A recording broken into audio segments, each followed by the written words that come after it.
আলোচনা যে করেছি তার মধ্যে রচনামূলক যে প্রশ্নগুলো আছে সেগুলো নিয়ে আজকে আপনার সাথে আলোচনা করার চেষ্টা করব। ঠিক আছে? আচ্ছা, রচনামূলক প্রশ্নগুলোই উত্তর। ঠিক আছে?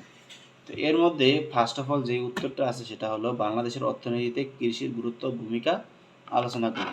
এটা কিন্তু আপনাদের সামনে আসতে পারে। ঠিক আছে?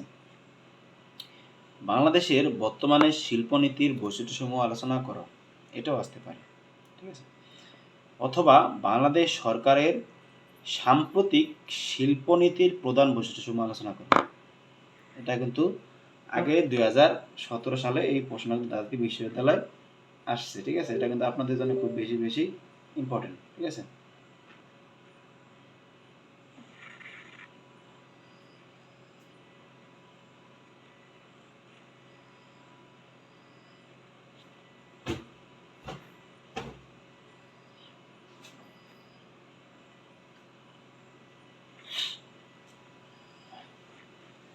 আচ্ছা, এরপরে আপনাদের সাথে আরেকটা বিষয় শেয়ার করবো, সেটা হলো বাংলাদেশের মতো উন্নয়নশীল দেশের উন্নয়নে প্রতিবন্ধকতার সমূহ চিহ্নিত করো।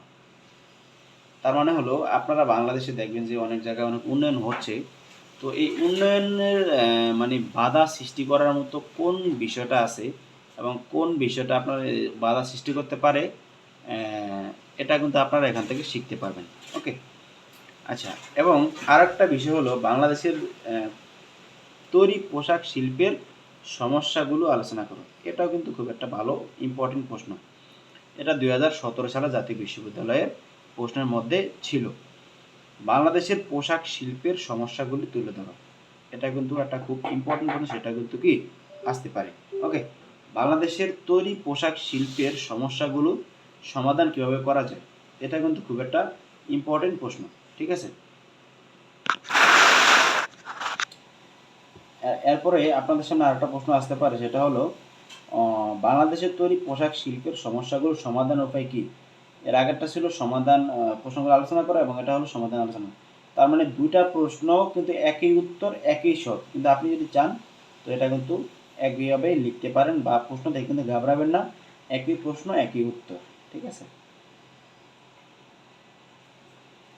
বাংলাদেশের পোশাক শিল্পের বিকাশের ধারণাসমূহ আলোচনা করো।